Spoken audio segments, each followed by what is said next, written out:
नमस्कार, आप देख रहे हैं जवाब देना पड़ेगा और आपके साथ मैं हूं पूजा यादव। प्रधानमंत्री नरेंद्र मोदी ने आज मरुभूमि से दुश्मन को सीधा संदेश दिया कि उसे भारत में आतंक फैलाने की सजा मिलकर रहेगी। पीएम मोदी ने देश की सेनाओं की वीरता की प्रशंसा करते हुए कहा कि तीनों सेनाओं ने मिलकर ऐसा अटैक किया कि पाकिस्तान को घुटने टेकने पर मजबूर होना पड़ा। हमने आतंकियों के सबसे बड़े ठिकानों को तबाह किया और देश के दुश्मनों ने देखा कि जब सिंदूर बारूद बन जाता है तो क्या होता है। पीएम मोदी ने कहा कि उनका दिमाग ठंडा रहता है लेकिन उनके रंगों में लहू की जगह गर्म सिंदूर बहता है और यह प्रधानमंत्री मोदी की बहुत बड़ी बात है। सरकार ने तीनों सेनाओं को खुली छूट दे दी। सबसे बड़ी बात आज के उनके इस भाषण में 22 अप्रैल की घटना का बदला 22 मिनट में लिया। 22 मिनट में आतंक के 9 ठिकानों को हमने तबाह किया और पाकिस्तान को घुटने टेकने पर हमने मजबूर कर दिया। और इससे भी बड़ी बात, सिंदूर बारूद बनता है तो नतीजा क्या होता है यह दुनिया ने देखा। आतंक का फन कुचलने की यही नीति है। पाकिस्तान का असली चेहरा हम दुनिया को दिखाएंगे। मोदी का दिमाग ठंडा और लहू गर्म रहता है। मोदी की नसों में लहू नहीं बल्कि गर्म सिंदूर बह रहा है। आप इससे बहुत बड़ा संदेश समझ सकते हैं कि अगर देश की ओर किसी ने आंख उठाकर देखी तो यह सिर्फ एक ट्रेलर मात्र है, क्योंकि आतंक को करारा जवाब मिलेगा, यह स्पष्ट है। और दूसरी बड़ी बात पीएम मोदी ने कही कि एटम बम की गीदड़ भभकी से नहीं डरते हम। आतंक के आका, आतंक की सरकार एक जैसे हैं। यह पाकिस्तान के लिए एक बहुत बड़ा संदेश है। हमने स्पष्ट तौर पर कह दिया कि जो देश आतंक के साथ है हमारे नजरों में वो आतंकी देश है। अब नाल एयरबेस पर मोदी ने दुनिया को संदेश क्या दिया? पाकिस्तान दहशतगर्दी को खत्म करके रहेंगे। पाकिस्तान में जो दहशतगर्दी है उसको खत्म करके रहेंगे। और चीन जिन हथियारों पर घमंड करता था वो हथियार मलबे में दब गए। दुनिया की कोई ताकत भारत को डिगा नहीं सकती। यह कोई कमजोर भारत नहीं है जो आपकी बातों को सुनेगा। यह वो भारत है जो अपने हक की लड़ाई लड़ेगा। डॉक्टर मोहम्मद आमीन हमारे साथ है, विदेश मामलों के जानकार। ग्रुप कैप्टन यूके देवनाथ हमारे साथ में, डिफेंस एक्सपर्ट। और ब्रिगेडियर विनोद दत्ता हमारे साथ में इस वक्त है, डिफेंस एक्सपर्ट। दत्ता साहब, सबसे पहले आप ही के साथ शुरुआत करते हुए, पीएम मोदी ने जब यह कहा कि मेरी नसों में सिंदूर बह रहा है और हमने 22 मिनट के अंदर अपना बदला पूरा किया, यह दुनिया में क्या संदेश आपको नजर आता है? देखिए, ये भारत का बड़ा कड़ा संदेश है और प्राइम मिनिस्टर साहब ने बिल्कुल साफ और स्पष्ट शब्दों में ये आतंक के उन आकाओं के लिए कहा है कि 22 अप्रैल का जिस तरह से हमने बदला लिया है, बालाकोट शुरुआत थी, ये एक ट्रेलर दिखाया है। और अगर दोबारा हिमाकत की इन्होंने, तो अभी आप देखिए कि किस तरह से हमारी तीनों सेनाओं ने और खासकर एयरफोर्स और आर्मी ने किस तरह से प्रिसीशन अटैक करके केवल आतंक को हमने अटैक किया है। आतंक के जो ठिकाने थे, जो मरकज थे, जो एपी सेंटर थे, उनको नष्ट किया है। और ये उनके लिए बिल्कुल साफ संदेश है कि अगर उन्होंने दोबारा हिमाकत की तो उनकी जो लीडरशिप है, हालांकि भारत अभी भी उन्हें ट्रैक कर रहा है। हाँ। वो ये पाकिस्तान को ये बिल्कुल समझने की ये समझने की जरूरत नहीं है कि साहब खतरा टल गया है, या किसी को वो फील्ड मार्शल बना देते हैं तो उनकी सेना की ताकत बढ़ जाती है। वो कहते हैं ना कि साहब भेष बदलने से, रूप बदलने से आपकी ताकत, आपकी कुव्वत वही रहेगी। और पाकिस्तान की सेना को ये बिल्कुल करारा जवाब है। और जो गीदड़ भभकी वो देता था, हाँ। भारत ने स्पष्ट कर दिया है कि अब केवल एक्शन होगा। मैं एक बार सर वापस लौट रही हूँ, जरा एक बार पीएम मोदी ने क्या कुछ कहा वो दर्शकों को फिर से सुनवा देते हैं। मोदी का दिमाग ठंडा है, ठंडा रहता है, लेकिन मोदी का लहू गर्म होता है।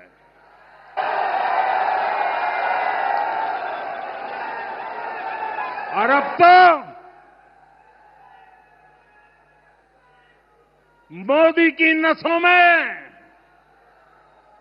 लहू नहीं, गरम सिंदूर बह रहा है। भारत ने 2 टूक साफ कर दिया है। हर आतंकी हमले की पाकिस्तान को भारी कीमत चुकानी पड़ेगी और ये कीमत पाकिस्तान की सेना चुकाएगी, पाकिस्तान की अर्थव्यवस्था चुकाएगी। पाकिस्तान ने इस एयरबेस को भी निशाना बनाने की कोशिश की थी, लेकिन वो इस एयरबेस को रत्ती भर भी नुकसान नहीं पहुंचा पाया। और वहीं यहां से कुछ ही दूर सीमा पार पाकिस्तान का रहीम यार खान एयरबेस है। पता नहीं आगे कब खुलेगा। आईसीयू में पड़ा है। भारत की सेना के अचूक प्रहार ने इस एयरबेस को तहस नहस कर दिया है। साथियों, पाकिस्तान के साथ न ट्रेड होगा न टॉक। अगर बात होगी तो सिर्फ पाकिस्तान के कब्जे वाले कश्मीर की, पीओके की। और अगर पाकिस्तान ने आतंकियों को एक्सपोर्ट करना जारी रखा तो उसको पाई पाई के लिए मोहताज होना होगा। पाकिस्तान को भारत के हक का पानी नहीं मिलेगा। भारतीयों के खून से खेलना पाकिस्तान को महंगा पड़ेगा। ये भारत का संकल्प है और दुनिया की कोई ताकत हमें इस संकल्प से टिका नहीं सकती है। आमिर साहब, आपके पास आते हुए पीएम मोदी जब ये कहते हैं कि दिमाग मेरा ठंडा और खून में गर्मी रहती है, यह दुनिया के लिए डिप्लोमेटिक वे में एक बड़ा जवाब है कि हम जो भी फैसला लेते हैं बहुत ही सोच समझकर फैसला लेते हैं। देखिए पूजा जी, जहां तक सवाल है कि हमारे देश की बहनों का जो सिंदूर उजड़ा था उससे सभी देशवासी परेशान थे, स्तब्ध थे कि ऐसा क्यों हुआ और किन कारणों से हुआ। उन कारणों का उन्होंने अंजाम मोदी जी ने उनको सिखा दिया और बता दिया। और आज इस बात को कहा उन्होंने अपनी स्पीच में भी कि मेरे अंदर नसों में खून नहीं, गर्म सिंदूर बहता है। यानी एक जो राजस्थान के अंदर कही जाती कहावत कि वहाँ के रजवाड़े, वहाँ के जो ठाकुर थे, उन ठाकुरों के अंदर क्या थी बल सेना के साथ लड़ने का, मुगलों के साथ में, वो आज उन्होंने दर्शाया और इस बात को स्पष्ट कर दिया। और आज एक बात और मैं बताऊंगा कि इस बीच में आपको याद होगा कि सभी देश में कहा जा रहा था और ट्रम्प ने कई बार ट्वीट भी किया था इस बात का कि इसको सीज फायर को मैंने किया है। आप देखिए हमारे विदेश मंत्री का स्पष्ट आ गया है प्रेस कॉन्फ्रेंस में और ये कह दिया उन्होंने कि इसमें कोई भी रोल ट्रम्प का नहीं था सीज फायर में। ये हमारी अपने एफर्ट से, जिसकी वजह से पाकिस्तान ने हमको अप्रोच किया और ये सीज फायर हुआ। आप देखेंगे मोदी जी ने और भी स्पष्ट किया इस बात को कि अगर कोई बात होगी, न ट्रेड होगा न टॉक होगी। अगर ट्रेड टॉक होगी तो किस पर होगी? कश्मीर पे, पीओके पर। इसके लिए हम लोग बहुत दिनों से कहते आ रहे हैं। और पाकिस्तान हमारे कश्मीर की बात करता है लेकिन हम पीओके की बात करता है जो हमारे पार्ट का हिस्सा था और उसको करना चाहते हैं। और जिसके लिए ये जो आज हमारे डेलीगेशंस गए हैं, डिप्लोमेटिक डेलीगेशन जिसको कह रहे हैं, ये गए हैं विदेशों में, ये बात को यही बताने गए हैं कि आजाद कश्मीर हमारा है और ये आतंकवादी गतिविधियां हमारे देश के अंदर करते हैं। ठीक है, ये उचित नहीं है इनका। और अगर ये इस तरह करेंगे तो हम जो चाहेंगे, जिस तरह से चाहेंगे इनसे हम बदला लेंगे, उसमें हम किसी का हस्तक्षेप नहीं चाहेंगे। कल पाकिस्तान का रोना पूरी दुनिया में हो, यूनाइटेड सिक्योरिटी काउंसिल में भी और यूनाइटेड स्टेट्स में भी और हर जगह यूएन में भी इस बात को रखा जाए सबके देशों के सामने कि हमारे साथ ज्यादती हो रही है। हिंदुस्तान, हमारा भारत कभी भी किसी के साथ ज्यादती नहीं करता, हमेशा गांधीवादी। ये स्पष्ट है। भारत ने जब एक्शन लिया तब भी ये स्पष्ट किया। मैं सर आपके पास वापस लौट रही हूँ एक बार यूके देवनाथ सर का रुख करते हुए। यूके देवनाथ सर, जब प्रधानमंत्री मोदी स्पष्ट तौर पर ये कह देते हैं कि हमारी सेनाओं को खुली छूट है, इससे पहले जब सेनाओं को खुली छूट दी थी तो पाकिस्तान को सबक सिखाया। आज अगर वो मरुधरा पर ये कह रहे हैं कि हमारी सेनाओं को छूट है तो क्या संदेश है इसमें? क्या कोई तैयारी चल रही है? पूजा जी, मोदी जी जो हैं आज जो कह रहे थे वो 140 करोड़ देशवासियों की भावना है। देशवासी सिर्फ दो ही चीज चाहते हैं, पाकिस्तान से बदला और पाकिस्तान को ऐसा पाठ पढ़ाया जाए कि भविष्य में पाकिस्तान कभी भी देश में आतंकवादी गतिविधियों के लिए किसी भी टेररिस्ट को ना भेजे। आज उन्होंने जो कहा वो वही है जिस डॉक्ट्रिन पर फौज काम कर रही है। ऑपरेशन सिंदूर अभी भी लागू है, चल रहा है, हमारी फौजें अभी भी अलर्ट हैं। डिफेंसिव कार्रवाई जो हैं वो 100% ऑन है, यानी अगर पाकिस्तान की तरफ से कोई हमला हुआ, ड्रोन आया तो हम उसको मार डालेंगे। दूसरी बात और भी ज्यादा है, चलो टेलीविजन पे बोल ही देता हूं, आक्रामक कार्रवाइयों के लिए यानी ऑफेंसिव एक्शन के लिए भी भारत की फौजें एकदम तैयार हैं। हमारे टैंक, तो बख्तरबंद गाड़ियां, फाइटर बॉम्बर एयरक्राफ्ट सब बमों से, रॉकेटों से, मिसाइलों से लैस खड़े हैं। एक इशारा मिलना चाहिए, पाकिस्तान ने एक गुस्ताखी की, हम आक्रामक कार्रवाइयों को भी अंजाम दे सकते हैं। हाँ, ये उन्होंने सही कहा कि हमारा एक ही मकसद है कि पाकिस्तान कश्मीर की तरफ ना देखे, हम उनसे बात करेंगे, कश्मीर के बारे में बात करेंगे बस। और उसमें बातचीत सिर्फ इस बात पर सीमित होगी कि कश्मीर उन्होंने हमें किस तरह से हैंडओवर करना है। तो सिंबॉलिक तरीके तो मैं बताता हूं, देश का मोरल बहुत हाई है। आज वो एयरफोर्स के बारे में बात कर रहे थे, नाल हमारा फ्रंटियर एयरबेस है, वहां पे बेहतरीन फाइटर विमान तैनात हैं। मैं आपको बताता हूं कि सिंदूर की बात हो रही है, 150 किलोमीटर की तो दूरी है सिर्फ पाकिस्तान से नाल एयरबेस की, क्लोजेस्ट एयरबेस। पूजा, मैं आपको बताता हूं, नाल में हमारे फाइटर पायलट मुस्तैद हैं, उनमें महिला, सिंदूर की बात हो रही है। नाल में, चलो मैं नाम नहीं लूंगा, ना ही नंबर बताऊंगा, नाल में हमारे महिला फाइटर पायलट भी तैनात हैं, एकदम तैयार हैं। 2 मिनट रेडीनेस में वो रहीम यार खान, क्या उसके बाद जकोबाबाद जाके भी बमबारी करने के लिए तैयार हैं। और रहीम यार खान के बारे में बताता हूं कि पाकिस्तान का प्रीमियर एयरबेस है, हमने उसको एक बार नष्ट करके दिखा दिया कि हम वहां पहुंच सकते हैं। और नाल से ही हमारी ये महिला वीरांगना पायलट्स टेक ऑफ करेंगी और रहीम यार खान को इस बार जब टेक ऑफ करेंगी तो मिट्टी में मिला देंगी। जी दत्ता सर, क्योंकि अभी भी ऑपरेशन सिंदूर ऑन है, यह तो क्लियर है, लेकिन जिस तरह से हम लगातार देख रहे हैं, कभी पीएम मोदी, कभी हमारे सांसदों का डेलीगेशन, कभी हमारी खुद की सेनाओं के ऑफिशियल वीडियो सामने आ रहे हैं, ये हमें जो पूरा प्रोसेस देख रहे हैं, ये प्रोसेस कुछ डीप इंडिकेट कर रहा है क्या?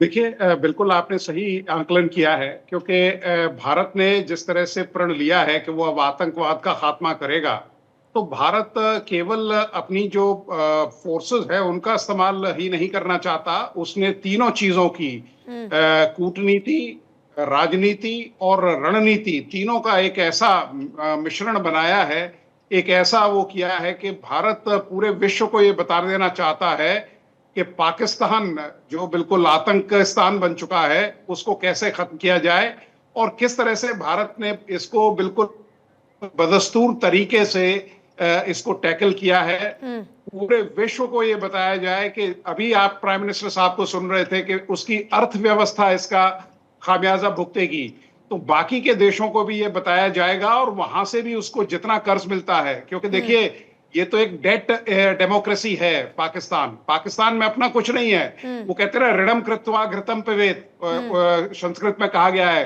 कि ऋण लेके वहां की पाकिस्तानी सेना के जो जनरल हैं और जो वहां के सियासतदान हैं वो घी पी रहे हैं। तो ये सब चीजें खत्म हो जाएंगी। कि ऋण लेकर लोगों के हकों के लिए कोई वो काम नहीं कर रहे हैं, वो आतंकियों को पाल पोस रहे हैं। ये सबसे बड़ी बर्बादी का कारण है पाकिस्तान का। एक होता है कि आवाम के लिए के विकास के लिए, देश के विकास के लिए आप कर्जा लें तो कम से कम ये है कि उससे कुछ वापसी मिलेगी, लेकिन इनको वो कहते हैं ना कि जब बोया पेड़ बबूल का तो आम कहां से होए, तो यहां इनके लिए वही है बात इस वक्त। दत्ता जी। हाँ बिल्कुल, आपने बिल्कुल ठीक कहा, क्योंकि वहां आप देखिए अमेरिका पहले बहुत काफी इमदाद देता था, तो वो या तो मिसस्पेंट होती थी या मिस अप्रोप्रिएट होती थी। तो अमेरिका को भी ये पता लगा और वहां के आवाम ने इस तरह की आवाज उठाई कि साहब ये पैसा नहीं आना चाहिए, क्योंकि ये पैसा हम तक नहीं पहुंच पाता है। यही चीज IMF का जो बेल आउट वगैरह पैकेज दिए हैं, भारत अभी भी पूरी कोशिश कर रहा है कि इसे इस तरह की जो फैसिलिटीज हैं या जो इमदाद है वो नहीं मिलनी चाहिए, क्योंकि उसका फायदा आतंकवादी या जो दहशतगर्द जो ऑर्गेनाइजेशंस हैं वो इसको उठाते हैं। ठीक है। तो भारत की हर एंगल से, कहते हैं ना, 360 डिग्री हमारी मूव है कि कैसे पाकिस्तान को एक्सपोज किया जाए, कैसे आतंकवाद पे लगाम कसी जाए, और कैसे वहां के जो आका हैं, आप ये देखिए अभी पाकिस्तान ने अभी इमदाद दी है, जो इनका मरकज टूटा है उसमें करीब 16 करोड़ रुपए उसको दिए गए हाफिज सईद और उसके रिश्तेदारों को। तो ये क्या दर्शाता है? ये यही दर्शाता है कि पाकिस्तान आतंकवाद को नहीं छोड़ सकता, या आतंकवादी पाकिस्तान को नहीं छोड़ना चाहते। तो इन सब चीजों को देखते हुए अब जिस तरह की सूरत हाल पाकिस्तान में बनती जा रही है, मुझे तो लगता है कि दोबारा मार्शल लॉ किसी भी दिन अनाउंस होने वाला है। और जिस तरह से आसिम मुनीर ने अपने आप को फील्ड मार्शल, मतलब ये पहला ही देश है जहां हर शिकस्त के बाद लोग प्रमोशन ले लेते हैं। मतलब मैंने कोई दुनिया में ऐसा एग्जाम्पल नहीं देखा। मुझे लगता है ये जो अपनी भदपिटी है उस वो जो शर्मिंदगी है उसका हमको सामना ना करना पड़े, तो लोगों के सामने एक ये आडंबर सा रच रहे हैं, लोगों को भ्रमजाल में फंसा रहे हैं कि अंदर से कहीं विद्रोह ना हो जाए। क्योंकि ऑलरेडी हम देख रहे हैं कि सिंध के अंदर, उधर आपके बलूचिस्तान के अंदर पहले ही विद्रोह है, तो ये चाह रहे हैं कहीं और जगहों से जो आम जनता इसको बेवकूफ़ बना रहे वहां विद्रोह ना हो जाए। ये इनका एक भ्रमजाल है। पर आमीन साहब, मैं एक बात समझना चाह रही हूँ कि प्रधानमंत्री मोदी का कड़ा रुख, भारत का कड़ा रुख, भारत हर मोर्चे पर पाकिस्तान को बेनकाब कर रहा है और पूरी दुनिया के सामने पाकिस्तान बेनकाब हो चुका है। फिर ये अमेरिका को इतनी दिलचस्पी क्यों आ रही है पाकिस्तान के अंदर कि ट्रम्प साहब बार बार आकर कहते हैं कि हमें उनके साथ ट्रेड करना है, ट्रेड के कारण ये सीज पार हुआ है और हम पाकिस्तान में इन्वेस्टमेंट करने जा रहे हैं, हमारी एक डील होने जा रही है। ये कौन सी डील में अमेरिका को आजकल इतनी दिलचस्पी हो गई है? देखिए, अमेरिका को दिलचस्पी इसलिए है सबसे ज्यादा पाकिस्तान से और पाकिस्तान के पीओके से एक डिस्प्यूट चला रहा है 1947 से। हमारा कश्मीर का जो पीओके है, पीओके हमारा है और उसको पाकिस्तान ने उस वक्त कब्जा लिया था कबायलियों के थ्रू। अब बात इस बात का है कि वो चाहते कि देखिए उनकी जो सीधे लड़ाई है रशिया से है, चाइना से है, ईरान से है। अब अमेरिका इतनी दूर पड़ता है और इवन कोरिया से भी तो इतना दूर पड़ता है कि वो कैसे करे। वो चाहता क्या है कि यहाँ पर बेस बनाना चाहता है। अपना बेस अगर बना लेगा तो पूरा टेरिटरी को वॉच करेगा, उसमें आपको ईरान भी देखेगा, अमेरिका और उनको सर्वाइलेंस में रहेगा, आपके रशिया, आपके कोरिया है, और पाकिस्तान उसको सपोर्ट करेगा, वहाँ पे उनका बेस बनेगा। वो इस तरह से चाहते हैं, इसलिए उनका इंटरेस्ट है, वो बार बार यहाँ आना चाहते हैं। लेकिन कई बार आपको मैं बता दूं, मैं 2008 में था तब भी बात की गई थी, तब भी ये अफगानी वार चल रही थी, उस वक्त रिफ्यूलिंग की बात की थी। नहीं, पर एक सवाल ये आता है ना सर, ये स्पष्ट है कि अगर ट्रंप पाकिस्तान के साथ खड़े होते हैं तो भारत के साथ खड़े नहीं हो सकते, ये भारत का स्पष्ट रुख है। तो फिर ये जानते हुए भी कि पाकिस्तान उनके लिए नुकसान का सौदा है, फिर पाकिस्तान का राग क्यों अलाप रहे हैं बार बार ट्रंप? भाई, ट्रंप को तो मैंने बताया ना कि इसलिए अलाप रहे हैं कि वो हमारे यहाँ जो आजाद कश्मीर है पीओके, उसको अपना बेस बनाना चाहते हैं, जिससे कि चाइना से लड़ सके, ईरान से लड़ सके, रशिया से भी बात कर सके और कोरिया से भी लड़ सके। यहाँ पर अगर बेस बनाएंगे तो उनकी मजबूती होगी, क्योंकि काफी दूर है, फार अवे है। और जहाँ तक सवाल है चाइना का, चाइना इनको घुसने नहीं देगा। चाइना ऑलरेडी वहाँ पर बिजनेस अपना कर रहा है, अपना सब हिसाब किताब लगवाना रखा है, उसने अपना वहाँ पर पूरा रास्ता बना लिया है, तो जो कि अफगानिस्तान के लोगों को पसंद नहीं है। अफगानी भी उसके अगेंस्ट है इस बात में, तो ये बलोची भी पसंद नहीं कर रहे इस बात को। तो बात इसीलिए यहाँ पर है कि वो ये चाहते हैं कि हम वहाँ पर कंट्रोल कर लें, लेकिन ना तो भारत हमारा परमिशन देगा और ना ही मुझे लगता है कि पाकिस्तान इसलिए नहीं देगा कि पाकिस्तान के पीछे चाइना है, चाइना उसको अलाउ नहीं करेगा। लेकिन फिर भी वो अपना ट्राई करता रहता है, ट्राई करने में क्या बुराई है। लेकिन जहाँ तक सवाल है अमेरिका का, आप हिस्ट्री उठा के देख लीजिए, जब भी अमेरिका ने हमारे साथ यहाँ पर रिश्ते बनाने की कोशिश किया, बनाए, उसके बाद जाके सीधे अगर बात की है यहाँ से निकलने के बाद, तो पाकिस्तान को उन्होंने एड दे दी, उसके बाद उन्होंने हथियार दे दिए। अभी भी देखिए रिसेंटली आप जो देखेंगे पहलगाम में जो AK-47 पाई गई, वो मेड इन इंडिया थी, आई कहाँ से आतंकवादियों के पास, यानी अमेरिका सप्लाई बराबर जारी रखे हुए और यहाँ पर बातें करते मीठी मीठी। इस तरह नहीं चलता है, लेकिन हमेशा दोगलेपंथी की बात की अमेरिका ने, इसमें कोई दो राय नहीं है। हिस्ट्री और इतिहास में लिखा हुआ है कि उन्होंने कब कब हमको धोखा दिया है। 71 में भी उन्होंने यही कहा था, लेकिन कभी नहीं कर पाए कुछ हमारा। ठीक है, दे दिया हमको, पाकिस्तान के साथ चले गए थे, लेकिन वो बंटवारा होना था, तो बांग्लादेश बट गया और बांग्लादेश बन गया, कुछ नहीं कर पाया अमेरिका। उसकी सिर्फ गीदड़ भपकी है, उसे बताता धमकाता रहता है, दिखाता रहता मतलब है। ये है कि अमेरिका मैं कुछ बस ये दिखाना चाहता है कि पूरी दुनिया में उनका इन्वॉल्वमेंट है, जहां पर भी कुछ होगा तो वहां पर अमेरिका का इन्वॉल्वमेंट होगा, ये एक मैसेज कन्वे करने की कोशिश है यूके देवनाथ सर। लेकिन अभी मैं सर आ रही हूं आपके पास में, लेकिन जिस तरीके से पाकिस्तान के साथ में चीन आकर खड़ा हो गया, अमेरिका का बार बार ये रुख करना, हालांकि भारत अब एक इंडिपेंडेंट वे में आगे बढ़ रहा है हर लिहाज से, और दूसरा क्योंकि जिस तरह से जो चीन का पूरा डिफेंस सिस्टम है या फिर जो वहां के फाइटर जेट है उनकी जो पोल खुली इस बार, उसके बाद भारत की जो क्रेडिबिलिटी है रक्षा के क्षेत्र में वो बढ़ी है। ये रक्षा के क्षेत्र में भारत की क्रेडिबिलिटी का बढ़ना, आप इसको कैसे देखते हैं भारत के सामरिक तौर पर मजबूत होने में?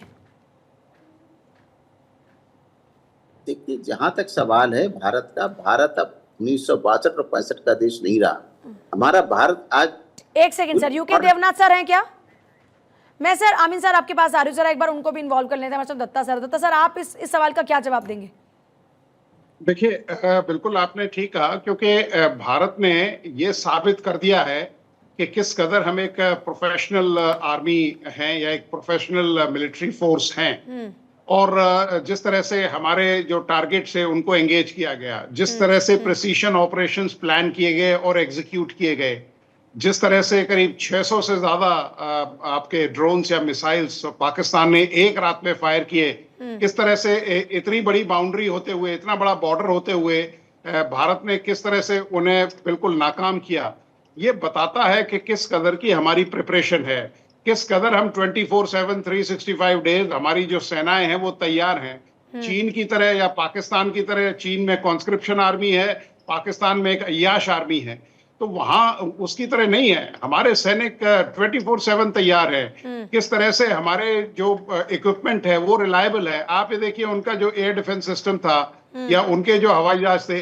ये एक बार नहीं हुआ है। बालाकोट में भी हम लोग स्ट्राइक करके अंदर चले आए, उड़ी की जो स्ट्राइक हुई वो करके चले आए, उसके बाद भी पाकिस्तान ने सबक नहीं लिया। उसके बाद आप देखिए, हमने 7 तारीख को ये अटैक किया और उनका जो एयर डिफेंस सिस्टम है वो बिल्कुल नाकाम रहा, इतने अंदर जाके डीप अटैक किए। तो ये बताता है कि किस तरह से हमारी जो आर्मी है वो डेडिकेटेड है, किस तरह से हमारी मिलिट्री लीडरशिप बहुत अच्छी है, किस तरह से हमारे सैनिक, बहादुर सैनिक जो हमारी रीढ़ की हड्डी है सेना की, और जूनियर कमीशन ऑफिसर्स किस तरह से वो एक ऑपरेशन को अंजाम देते हैं। क्योंकि हमारे यहाँ लक्ष्य अर्जुन की तरह है, केवल आंख दिखाई दे रही है, और वही हुआ है। आप देखिए, जितने स्ट्राइक्स हुए, बगल वाले घर की दीवार नहीं हिली। तो ये बताता है कि हमारा एम केवल दहशतगर्दी है, हमारा एम उनके मतलब आवाम को तंग करना नहीं है। हाँ। उनके जो मिलिट्री टारगेट्स है उनको एंगेज करना नहीं है। और पाकिस्तान ने जब ये कोशिश की तो आप देखिए अभी क्या हो रहा है रहमियार खान में। हाँ। आप ये देखिए नूर खान एयरबेस का क्या हुआ, आप देखिए भोराली में क्या हुआ, जिस तरह से एवैक्स वहां लगा दिया गया। वाले लोग हैं ना पाकिस्तान के अंदर, वहां तो हाथ पर भी ताली पीटने वाले लोग हैं। सर आप दोनों का बहुत शुक्रिया, इनफैक्ट आप तीनों का बहुत शुक्रिया चर्चा में शामिल होने के लिए। तो पाकिस्तान एक ऐसा मुल्क है जहां पर हार के बाद भी अपने लिए तालियां पीटी जाती है और वहां की जनता को बरगलाया जाता है, वहां की जनता को झूठ में रखा जाता है, अंधेरे में रखा जाता है। और बड़ी बात यह है कि वहां की जनता ऐसे झूठ पर भरोसा भी कर लेती है।